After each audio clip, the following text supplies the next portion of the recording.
অবশেষে বাংলার বিভিন্ন এলাকাতে শুরু হয়ে গেল ঝড় বৃষ্টির মৌসুম। আগামী কয়েকটা দিনে বাংলার বিভিন্ন এলাকাতে কালবৈশাখী আছে পড়ার জোরদার সম্ভাবনা রয়েছে। প্রিয় দর্শক, আপনারা দেখছেন ওয়েদার আপডেট, আর আপনাদের সাথে রয়েছে আমি শুভেন্দু ভট্টাচার্য। আজ মার্চের 14 তারিখ, বৃহস্পতিবার, সাল 2024। প্রথমে একটু অনুরোধ করে রাখি, যারা এখনো পর্যন্ত চ্যানেলটি সাবস্ক্রাইব করেননি বা ফলো করেননি, ইউটিউবে যারা দেখছেন সাবস্ক্রাইব, আর যারা ফেসবুকে দেখছেন অবশ্যই ফলো করে রাখুন। তার সাথে ভিডিওগুলিকে যতটা সম্ভব লাইক এবং শেয়ার করতে অনুরোধ করলাম, কারণ আপনারা একটা লাইক এবং শেয়ার কিন্তু চ্যানেলটিকে সবার কাছে খুব দ্রুত পৌঁছে দিতে পারে। এই মুহূর্তে আজ 14ই মার্চ, বৃহস্পতিবার সকালে সর্বশেষ পরিস্থিতির কথা যদি বলি, বঙ্গোপসাগরে অ্যান্টিসাইক্লোনটি অনেকটা দক্ষিণ এবং দক্ষিণ পূর্ব দিকে এই মুহূর্তে অবস্থান করছে, এবং এই অ্যান্টিসাইক্লোনটি কিন্তু আগের থেকে অনেকটা শক্তি বাড়িয়েছে এবং ময়েশ্চার কিন্তু এই মুহূর্তে সোজাসুজি দক্ষিণবঙ্গ, বাংলাদেশ, ত্রিপুরা, আসামের শিলচর এবং তার পার্শ্ববর্তী এলাকা, ওড়িশা, দক্ষিণবঙ্গের বিভিন্ন জেলা এবং তার আশেপাশের এলাকার দিকে প্রবেশ করছে। অর্থাৎ প্রচুর পরিমাণে আর্দ্রতা কিন্তু ঢুকছে। ইতিমধ্যে বিগত 48 ঘন্টায় হঠাৎ করেই কিন্তু বাতাসের যে প্রবাহ, তার এই দিক পরিবর্তনের সাথে সাথে কিন্তু আবহাওয়াতেও যথেষ্ট বড় রকমের পরিবর্তন এসেছে। উপকূলবর্তী ওড়িশার সাথে সাথে গাঙ্গেয় দক্ষিণবঙ্গের শহর কলকাতা সহ বেশিরভাগ জেলা, তার সাথে বাংলাদেশের দক্ষিণাঞ্চল, মধ্যাঞ্চল, ভারতের ত্রিপুরা, আসামের শিলচর, নীলামবাজার, করিমগঞ্জ সংলগ্ন এলাকা, তার সাথে সাথে বাংলাদেশের সিলেট বিভাগ এবং তার আশেপাশের এলাকা, এই এলাকাগুলোতে কিন্তু বাতাসে যে অতিরিক্ত আর্দ্রতা বা ময়েশ্চার বঙ্গোপসাগরের দিক থেকে ঢুকছে, সেটা কিন্তু রীতিমতো টের পাওয়া যাচ্ছে। এদিকে পশ্চিম এবং উত্তর পশ্চিম দিক থেকে গরম শুকনো হাওয়া বইছে, দক্ষিণ ভারতের দিক থেকেও খানিকটা গরম হাওয়া ঢুকছে। আর যেহেতু এই এলাকাগুলোতে আর্দ্রতার যোগান অনেকটাই বেড়ে গেছে, সেই আর্দ্রতা কিন্তু সেই হিট বা তাপকে ধরে রাখছে। ফলে বিগত 48 ঘন্টায় শহর কলকাতা সহ দক্ষিণবঙ্গের প্রায় সমস্ত জেলা, ওড়িশার বিভিন্ন এলাকা, সেই সাথে ঝাড়খণ্ডের দক্ষিণাঞ্চলে কিছু কিছু এলাকা, বাংলাদেশের রাজধানী ঢাকা সহ দক্ষিণাঞ্চলে একটা বড় এলাকা, তার সাথে সাথে বাংলাদেশের পূর্বাঞ্চলে সিলেট এবং তার পার্শ্ববর্তী বিভিন্ন এলাকা, ত্রিপুরা, আসামের বিভিন্ন এলাকাতে কিন্তু ঘরমাক্ত, আর্দ্র, অস্বস্তিকর গরম শুরু হয়ে গেছে, যেটা বাংলার গরমের স্বাভাবিক চরিত্র। গতকাল পূর্ব বর্ধমান জেলার বর্ধমান সদর শহরে দক্ষিণবঙ্গের মধ্যে সবথেকে বেশি তাপমাত্রা রেকর্ড করা হয়েছে। 36 ডিগ্রি সেলসিয়াস তাপমাত্রা কিন্তু এখানে গতকাল 13ই মার্চ দুপুরে রেকর্ড করা হয়েছে। শহর কলকাতার সল্ট লেকে 34.2 ডিগ্রি সেলসিয়াস তাপমাত্রা গতকাল রেকর্ড করা হয়েছে। তাছাড়া দক্ষিণবঙ্গের বিভিন্ন জেলাতে কিন্তু গতকাল মোটামুটি 33 থেকে 36 ডিগ্রি সেলসিয়াসের মধ্যে তাপমাত্রা ঘোরাফেরা করেছে। উত্তরবঙ্গের দিকটাতেও কিন্তু তাপমাত্রা ঊর্ধ্বমুখী। বিহার এবং তার আশেপাশে এলাকার দিক থেকে লাগাতার গরম হাওয়া ঢুকছে উত্তরবঙ্গের বিভিন্ন জেলা, মালদা থেকে শুরু করে দিনাজপুর, সেই সাথে আলিপুরদুয়ার, কোচবিহার, জলপাইগুড়ি এবং তার সাথে সাথে মুর্শিদাবাদ, বীরভূম, এই জেলাগুলোতে কিন্তু রীতিমতো শুকনো গরমের আধিপত্য বজায় রয়েছে। লাগাতার পশ্চিম এবং উত্তর পশ্চিমের শুকনো হাওয়া কিন্তু এদিকে ঢুকছে। তো এই এলাকাগুলো অর্থাৎ বিহারের সমস্ত এলাকার সাথে সাথে উত্তর ঝাড়খণ্ডের বিভিন্ন এলাকা, ঝাড়খণ্ডের পশ্চিমাঞ্চলের বিভিন্ন এলাকা এবং তার সাথে সাথে উত্তরবঙ্গের বিভিন্ন জেলার সাথে সাথে গাঙ্গেয় দক্ষিণবঙ্গের মুর্শিদাবাদ, বীরভূম, আর সেই সাথে বাংলাদেশের রংপুর, রাজশাহী বিভাগের একটা বড় এলাকা, ময়মনসিংহ বিভাগের কিছু কিছু এলাকা, এই এলাকাগুলোতে কিন্তু উত্তরে হাওয়ার প্রভাব বা শুকনো হাওয়ার প্রভাব বেশি থাকার জন্য এখানে কিন্তু ঝড় বৃষ্টি হওয়ার মতো সিচুয়েশন তৈরি হয়নি। আর আগামী কয়েকটা দিনে কিন্তু এই এলাকাগুলো বিহার এবং তার সাথে সাথে ঝাড়খণ্ডের পশ্চিম এবং উত্তরাঞ্চলে বিভিন্ন এলাকা, উত্তরবঙ্গের প্রায় সমস্ত জেলা, বাংলাদেশের রংপুর এবং রাজশাহী বিভাগের বেশিরভাগ এলাকা, লাগোয়া ময়মনসিংহ বিভাগের বেশিরভাগ এলাকা, এই এলাকাগুলোতে কিন্তু আগামী কয়েকটা দিনে অলমোস্ট ড্রাই বা শুকনো ওয়েদার থাকবে। পশ্চিম ভারতের দিক থেকে গরম শুকনো হাওয়ার দাপট এখানে রীতিমতো টের পাওয়া যাবে। রোদ ঝলমলে পরিষ্কার আবহাওয়া থাকার সম্ভাবনা অত্যন্ত বেশি এবং মাঝে মাঝে কখনো কিছুটা মেঘ ঢুকতে পারে, কিন্তু বৃষ্টির সম্ভাবনা অনেকটাই কম বলেই মনে হচ্ছে। তো সেক্ষেত্রে বেশিরভাগ অ্যাক্টিভিটি কিন্তু দক্ষিণ আর বাংলাদেশের কিছুটা পূর্বাঞ্চল এবং ত্রিপুরার কিছু কিছু এলাকার দিকে চোখে পড়তে পারে। কোথায় পড়তে পারে? এই মুহূর্তে অ্যান্টিসাইক্লোনটি যেহেতু লাগাতার আর্দ্রতা ঢোকাচ্ছে মূলত দক্ষিণাঞ্চলের বিভিন্ন এলাকাতে, আর পশ্চিম এবং উত্তর পশ্চিম ভারতের দিক থেকে গরম শুকনো হাওয়া ঢুকছে, দক্ষিণ ভারতের দিক থেকে অ্যান্টিসাইক্লোনের সাপোর্টেও বেশ খানিকটা গরম হাওয়া ঢুকছে ওড়িশার বিভিন্ন এলাকা হয়ে। ফলে গাঙ্গেয় দক্ষিণবঙ্গের পশ্চিমাঞ্চলে পুরুলিয়া, পশ্চিম বর্ধমান, কিছুটা বীরভূম, অন্যদিকে পশ্চিম মেদিনীপুর, ঝাড়গ্রাম, সেই সাথে ঝাড়খণ্ডের সমস্ত এলাকা, এই এলাকাগুলোতে কিন্তু দুপুরের তাপমাত্রা আজ 14ই মার্চ আগামী পরবর্তী 3-4 দিনে মোটামুটি 35 থেকে 36 ডিগ্রি সেলসিয়াসের আশেপাশে ঘোরাফেরা করবে দুপুরের দিকে। ফলে এখানে ছোটনাগপুর মালভূমির বিভিন্ন এলাকা অনেকটা বেশি উত্তপ্ত হবে, কিন্তু ঝাড়খণ্ডের যে ছোটনাগপুর মালভূমির বিস্তীর্ণ এলাকা রয়েছে, সেদিকে কিন্তু বঙ্গোপসাগরের অ্যান্টিসাইক্লোনটি খুব বেশি ময়েশ্চার বা আর্দ্রতা পাঠাতে পারছে না। ফলে কি হবে, ঝাড়খণ্ডের আকাশে কিন্তু সেভাবে বজ্রগর্ভ মেঘ তৈরি হবে না বলেই মনে হচ্ছে। সেক্ষেত্রে বজ্রগর্ভ মেঘ গাঙ্গেয় দক্ষিণবঙ্গের পশ্চিমাঞ্চলে পুরুলিয়া, পশ্চিম বর্ধমান, কিছুটা বাঁকুড়া, পশ্চিম মেদিনীপুর, ঝাড়গ্রাম এই জেলাগুলো এবং তার সাথে সাথে ওড়িশার উত্তরাঞ্চলে বিভিন্ন এলাকা এবং দক্ষিণ ঝাড়খণ্ডের জামশেদপুর, চাকুলিয়া, চাইবাসা এই এলাকাগুলো, এখানে কিন্তু বজ্রগর্ভ মেঘপুঞ্জ আজ এবং আগামী কয়েকটা দিনে তৈরি হবে, মূলত দুপুরের দিক থেকে। সেই সমস্ত বজ্রগর্ভ মেঘপুঞ্জ দক্ষিণ পূর্ব দিকে এবং খানিকটা পূর্ব দিকে এগিয়ে যাবে, ফলে এই এলাকাগুলোতে কিন্তু বজ্রবিদ্যুৎ সহ ঝড় বৃষ্টি হবে। তাহলে দেখে নিই আজ 14ই মার্চ কোথায় কোথায় ঝড় বৃষ্টির সম্ভাবনা রয়েছে। ইতিমধ্যে খেয়াল করে দেখবেন যে শহর কলকাতা সহ দক্ষিণবঙ্গের প্রায় বেশিরভাগ জেলা, তার সাথে উপকূলবর্তী ওড়িশার বিভিন্ন এলাকা, বাংলাদেশের মধ্যাঞ্চলে বিভিন্ন এলাকা যার মধ্যে রাজধানী ঢাকা রয়েছে, বাংলাদেশের পূর্ব প্রান্তের বিভিন্ন এলাকা, ত্রিপুরার বিভিন্ন এলাকা, আসামের শিলচর, নীলামবাজার, করিমগঞ্জ, হাফলং এই এলাকাগুলোর দিকে কিন্তু আংশিক মেঘাচ্ছন্ন আকাশ, আবার কোথাও কোথাও পুরোপুরি মেঘাচ্ছন্ন আকাশ চোখে পড়ছে। সকালের দিকে কিছুটা বৃষ্টি দেওয়ার মতো মেঘ বাংলাদেশের সিলেট বিভাগের সিলেট সদর শহরের দিকে এগিয়েছিল, সেটা এই মুহূর্তে কিন্তু আসামের শিলচর, হাফলং এবং তার আশেপাশে এলাকার দিকে এগোচ্ছে। ফলে এখানে কিছুটা বৃষ্টির সম্ভাবনা আজ সকাল থেকে দুপুরের মধ্যে থাকছে। এদিকে যেহেতু লাগাতার আর্দ্রতা ঢুকছে, উত্তর পশ্চিমের হাওয়ার প্রভাব রয়েছে, দুই বিপরীতধর্মী হাওয়া মুখোমুখি হচ্ছে, বাতাসে ইনস্টেবিলিটি রয়েছে, কারণ এই মুহূর্তে গতকাল প্রবেশ করা পশ্চিমী ঝঞ্ঝাটি যেটা পাহাড়ের দিকে প্রবেশ করেছিল উত্তর ভারতে, সেটা এই মুহূর্তে উত্তরাখণ্ড, নেপালের বিভিন্ন এলাকাতে প্রভাব দেখাচ্ছে এবং যে কারণে বাতাসে ইনস্টেবিলিটি তৈরি হচ্ছে। আগামীকালও এই ইনস্টেবিলিটি বা অস্থিরতা বজায় থাকতে পারে কোথাও কোথাও। তো এই ওয়েদার সিস্টেমটা মেনলি তার প্রভাবে তৈরি হওয়া ইনস্টেবিলিটি, দুই বিপরীতধর্মী হাওয়া মুখোমুখি হওয়া, এর ফলে কিন্তু আজ 14ই মার্চ বিভিন্ন এলাকাতে বজ্রগর্ভ মেঘপুঞ্জ তৈরি হতে পারে। কোথায় কোথায় তৈরি হতে পারে? প্রধানত গাঙ্গেয় দক্ষিণবঙ্গের পশ্চিম মেদিনীপুর, তার সাথে ঝাড়গ্রাম এবং লাগোয়া বাঁকুড়া জেলার দক্ষিণ ভাগের কিছু কিছু এলাকা, বাঁকুড়া জেলার ভিতরের দিকের কিছু এলাকা এবং এর আশেপাশের বেশ কিছু এলাকা, এই এলাকাগুলোতে কিন্তু আজ দুপুরের দিক থেকে বজ্রগর্ভ মেঘপুঞ্জ তৈরি হতে শুরু করবে। তার সাথে সাথে উত্তর ওড়িশার বিভিন্ন এলাকা, মূলত বারিপদ, জলেশ্বর, চাঁদিপুর, সেই সাথে ভদ্রক, চাঁদবালি, পারাদ্বীপ, জগৎসিংপুর এই সমস্ত যে এলাকাগুলো রয়েছে এখানেও কিন্তু বজ্রগর্ভ মেঘপুঞ্জ তৈরি হতে শুরু করবে।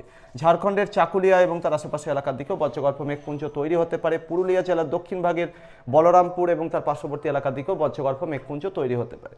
এই সমস্ত মেঘপুঞ্জ পূর্ব এবং দক্ষিণ পূর্ব দিকে এগোতে থাকবে।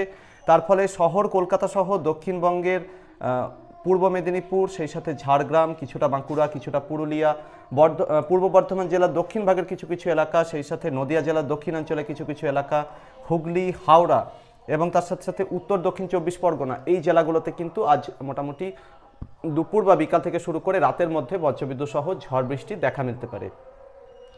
আর এই সমস্ত অ্যাক্টিভিটি কিন্তু বাংলাদেশের দক্ষিণাঞ্চলে বেশ কিছুটা এলাকার দিকে এগোতে পারে। সেক্ষেত্রে খুলনা বিভাগের সাতক্ষীরা, খুলনা, বাগেরহাট জেলা এবং তার পার্শ্ববর্তী কিছু এলাকার দিকেও আজ বিক্ষিপ্তভাবে কিছুটা ঝড় বৃষ্টি চোখে পড়তে পারে, মূলত বিকাল থেকে রাতের মধ্যে। এবং সেক্ষেত্রে যদি বজ্রগর্ভ মেঘপুঞ্জ দুর্বল না হয় তাহলে বরিশাল বিভাগের দুটো একটা জায়গা এখানেও কিন্তু কিছুটা মেঘ ঢুকে এখানেও বৃষ্টি ঘটাতে পারে। তার সাথে সাথে বাংলাদেশের রাজধানী ঢাকা এবং তার পার্শ্ববর্তী চট্টগ্রাম বিভাগের কুমিল্লা, ব্রাহ্মণবাড়িয়া এবং তার আশেপাশের এলাকা, ঢাকা বিভাগের ফরিদপুর, মাদারীপুর, মুন্সিগঞ্জ, শরীয়তপুর এই এলাকাগুলোর দিকে এবং খুলনা বিভাগের দক্ষিণাঞ্চলের দুটো একটা জায়গা খুলনা, যশোর, নড়াইল এবং তার আশেপাশে কিছু এলাকা এখানেও কিন্তু বজ্রগর্ভ মেঘপুঞ্জ তৈরি হতে পারে আজ দুপুর থেকে সন্ধ্যা বা রাতের মধ্যে। ভারতের ত্রিপুরার কিছু কিছু এলাকাতেও বজ্রগর্ভ মেঘপুঞ্জ তৈরি হতে পারে। বাংলাদেশের সিলেট বিভাগের সিলেট, সুনামগঞ্জ, হবিগঞ্জ, মৌলভীবাজার এবং তার সাথে সাথে শিলচর, হাফলং এবং তার আশেপাশে এলাকার দিকেও বজ্রগর্ভ মেঘপুঞ্জ তৈরি হতে পারে আজ দুপুর থেকে বিকাল বা সন্ধ্যার মধ্যে। ফলে যে সমস্ত এলাকাগুলোর কথা বললাম এই এলাকাগুলোতে কিন্তু এবং তার আশেপাশের এলাকাতে আজ দুপুর থেকে রাতের মধ্যে বজ্রবিদ্যুৎ সহ ঝড় বৃষ্টি দেখা বিক্ষিপ্তভাবে মিলতে পারে। যে সমস্ত এলাকাগুলোতে দক্ষিণবঙ্গ, ওড়িশা এবং বাংলাদেশ, ত্রিপুরা, আসামের যে এলাকাগুলোতে বৃষ্টির কথা বললাম ম্যাক্সিমাম এলাকাতেই কিন্তু প্রধানত হালকা বৃষ্টির সম্ভাবনা বেশি, আর কোথাও কোথাও কিছুটা মাঝারি ধরনের বৃষ্টি হতে পারে আজ।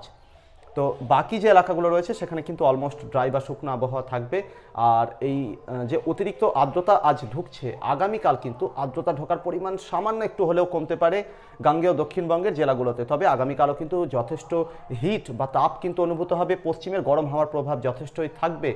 তো সেই পশ্চিমের গরম হাওয়ার হাত ধরে আর অ্যান্টিসাইক্লোনটিকে খানিকটা ব্যাকফুটে ঠেলে দিতে পারে আগামীকাল এই শুকনো গরম হাওয়া। ফলে গাঙ্গেয় দক্ষিণবঙ্গের বিভিন্ন জেলাতে আর্দ্রতার প্রভাব বেশ খানিকটা থাকলেও বাংলাদেশের বিভিন্ন এলাকাতে কিন্তু আগামীকাল বেশ খানিকটা শুকনো হাওয়ার আধিপত্য বাড়তে পারে। ফলে ঘরমাক্ত অস্বস্তিকর যে আবহাওয়া চলছে গাঙ্গেয় দক্ষিণবঙ্গের সাথে সাথে বাংলাদেশের বিভিন্ন এলাকাতে এবং ত্রিপুরার বিভিন্ন এলাকাতে, তো সেখানে কিন্তু আগামীকাল খানিকটা ময়েশ্চার বা আর্দ্রতা ঢোকার পরিমাণ কমতে পারে এবং গরমের চরিত্রে সামান্য একটু পরিবর্তন আসতে পারে। ভ্যাপসা গরমের বদলে বেশ খানিকটা শুকনো গরম আগামীকাল দুপুরের দিকে বিভিন্ন এলাকাতে টের পাওয়া যেতে পারে, মেনলি বাংলাদেশের বিভিন্ন এলাকা, ত্রিপুরা এবং আসামের দক্ষিণাঞ্চলের বিভিন্ন এলাকাতে। তবে শহর কলকাতা সহ গাঙ্গেয় দক্ষিণবঙ্গের বিভিন্ন জেলাতে আগামীকালও আর্দ্রতা লাগাতার ঢুকতে থাকবে বঙ্গোপসাগরের দিক থেকে। তবে পরিমাণ কোথাও না কোথাও সামান্য একটু কমতে পারে আজকের তুলনায়।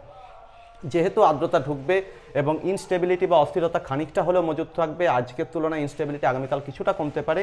তাই আগামীকাল ছোট ছোট আকারের মেঘপুঞ্জ গাঙ্গেয় দক্ষিণবঙ্গের দক্ষিণ পশ্চিমাঞ্চলের মূলত পশ্চিম মেদিনীপুর, ঝাড়গ্রাম, বাঁকুড়া জেলার দক্ষিণ ভাগ, পুরুলিয়া জেলার দক্ষিণ ভাগ, ঝাড়খণ্ডের দক্ষিণাঞ্চলে জামশেদপুর এবং তার আশেপাশে কিছু এলাকা, চাকুলিয়া, সেই সাথে ওড়িশার বালেশ্বর, জলেশ্বর, চাঁদিপুর, ভদ্রক, চাঁদবালি, পারাদ্বীপ, জগৎসিংপুর, এই সমস্ত এলাকাগুলোর দিকে আগামীকালও মেঘপুঞ্জ তৈরি হতে পারে দুপুর থেকে বিকালের মধ্যে। বজ্রগর্ভ মেঘপুঞ্জ সেটাও কিন্তু ধীরে ধীরে দক্ষিণ পূর্ব দিক, খানিকটা পূর্ব দিকে এগোতে থাকবে। ফলে আগামীকাল পূর্ব মেদিনীপুর, ঝাড়গ্রাম, বাঁকুড়ার দক্ষিণ ভাগ, পুরুলিয়ার দক্ষিণ ভাগ, সেই সাথে সাথে উত্তর দক্ষিণ 24 পরগনা, শহর কলকাতা, হাওড়া, হুগলি এবং নদিয়া, পূর্ব বর্ধমান জেলার দক্ষিণ ভাগের কিছু কিছু এলাকা, এই এলাকাগুলোতে আগামীকালও বিক্ষিপ্তভাবে ঝড় বৃষ্টি চোখে পড়তে পারে এবং বাংলাদেশের খুলনা বিভাগের সাতক্ষীরা জেলা এবং তার আশেপাশের কিছু এলাকার দিকে এই মেঘপুঞ্জ এগিয়ে গিয়ে কিছুটা বিক্ষিপ্তভাবে বজ্রবিদ্যুৎ সহ বৃষ্টি আগামীকাল দিতে পারে, এই সম্ভাবনা থাকছে। তবে আগামীকাল বাংলাদেশের বেশিরভাগ এলাকা, ত্রিপুরা এবং আসামের বিভিন্ন এলাকাতে অ্যাক্টিভিটি বা বৃষ্টিপাতের সম্ভাবনা উল্লেখযোগ্যভাবে কমে যাবে আজকের তুলনায়। আর সেই সাথে গাঙ্গেয় দক্ষিণবঙ্গের বাকি ম্যাক্সিমাম জেলা, ঝাড়খণ্ডের বেশিরভাগ এলাকা, বিহারের সব এলাকা, উত্তরবঙ্গের সমস্ত জেলা, উত্তর বাংলাদেশের ম্যাক্সিমাম এলাকা, তো বাংলাদেশের সব এলাকার কথাই বললাম, তো সেই এলাকাগুলোতে কিন্তু আগামীকাল মোটামুটি শুকনো আবহাওয়া থাকবে। 16ই মার্চে গিয়ে কিন্তু জোরালো কালবৈশাখী আছড়ে পড়তে পারে। 16ই মার্চ কি হতে পারে? সেই সময় পাহাড়ের দিকে আবারও একটি পশ্চিমী ঝঞ্ঝা প্রভাব দেখাতে পারে নেপাল, উত্তরাখণ্ড এবং তার আশেপাশের এলাকাতে। ঝাড়খণ্ডের বিভিন্ন এলাকাতে বাতাসে ইনস্টেবিলিটি বা অস্থিরতা তৈরি হতে পারে। সেই সময় বঙ্গোপসাগরে অ্যান্টিসাইক্লোনের সাপোর্ট আরও একবার বেড়ে যেতে পারে আগামীকাল, যেটা সামান্য একটু কমার সম্ভাবনা। তো আগামী পরশুদিন 16ই মার্চ ঝাড়খণ্ডের মূলত গাঙ্গেয় দক্ষিণবঙ্গের সীমান্তবর্তী যে এলাকাগুলো রয়েছে সেখানে এবং গাঙ্গেয় দক্ষিণবঙ্গের পুরুলিয়া, বাঁকুড়া, কিছুটা পশ্চিম বর্ধমান এবং সেই সাথে সাথে পশ্চিম মেদিনীপুর, ঝাড়গ্রাম, সেই সাথে সাথে বাঁকুড়ার বিভিন্ন এলাকা এবং আশেপাশের কিছু এলাকা, এই এলাকাগুলোতে বজ্রগর্ভ মেঘপুঞ্জ তৈরি হতে পারে। ওড়িশার কেওনঝড়, লালপাহাড়িয়া, করঞ্জিয়া, এই সমস্ত এলাকাগুলো, এখানেও কিন্তু বজ্রগর্ভ মেঘপুঞ্জ তৈরি হতে পারে। ঝাড়খণ্ডের চাইবাসা, সিমলিপাল, জামশেদপুর, চাকুলিয়া, এই সমস্ত এলাকাগুলোতেও 16ই মার্চ বজ্রগর্ভ মেঘপুঞ্জ তৈরি হতে পারে। তা অনেকটা কালবৈশাখীর ধাঁচে কিন্তু পূর্ব এবং দক্ষিণ পূর্ব দিকে এগিয়ে যেতে পারে। ফলে এই দিন শহর কলকাতা সহ গাঙ্গেয় দক্ষিণবঙ্গের প্রায় বেশিরভাগ জেলাতে বজ্রবিদ্যুৎ সহ ঝড় বৃষ্টি আছড়ে পড়তে পারে এবং এই দিন কিন্তু ইন্টেন্সিটি বা তীব্রতা অনেকটা বেশি হওয়ার সম্ভাবনা, যার মধ্যে মুর্শিদাবাদ এবং বীরভূমের একেবারে উত্তরাঞ্চলকে কিছুটা এই তালিকা থেকে ছাড় দেওয়া যেতে পারে, এখানে ঝড় বৃষ্টির সম্ভাবনা অনেকটাই কম। মালদা থেকে শুরু করে 2 দিনাজপুর, আলিপুরদুয়ার, কোচবিহার, জলপাইগুড়ি, এই জেলাগুলোর দিকেও ঝড় বৃষ্টির সম্ভাবনা নেই। বিহারের সব এলাকাতেই প্রথমত শুকনো আবহাওয়া থাকবে, উত্তর ঝাড়খণ্ডের দিকেও শুকনো আবহাওয়া থাকবে, এই সম্ভাবনা অত্যন্ত বেশি থাকছে।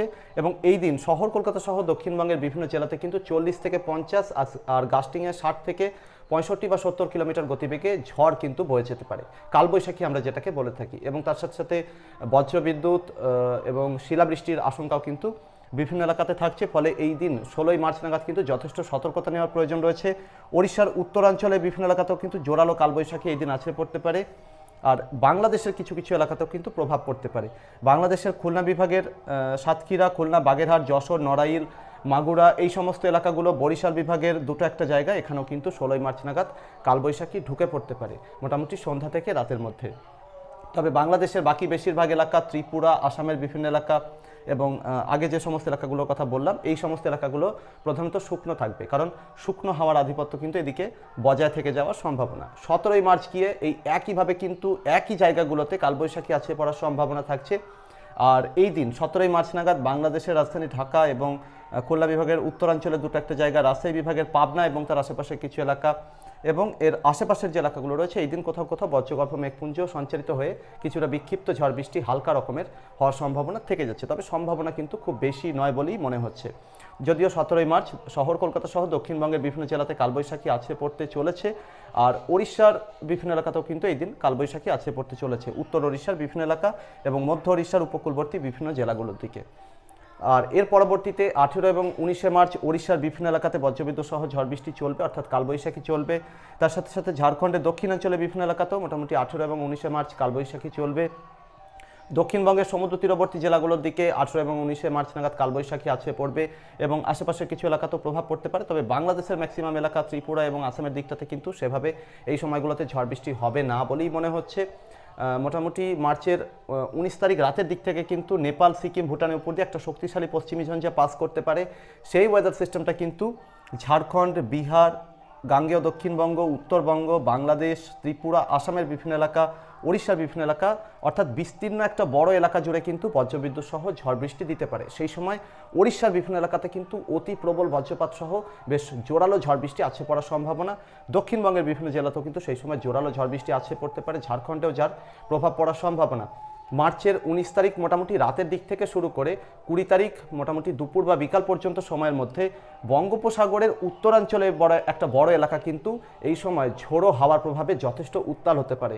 60 থেকে 70 কিলোমিটার বা কখনো কখনো ঘন্টায় কোথাও কোথাও 80 কিলোমিটার পর্যন্ত গতিবেগে বঙ্গোপসাগরের উত্তরাঞ্চলে বিভিন্ন এলাকাতে কিন্তু ঝোড়ো হাওয়া বইতে পারে।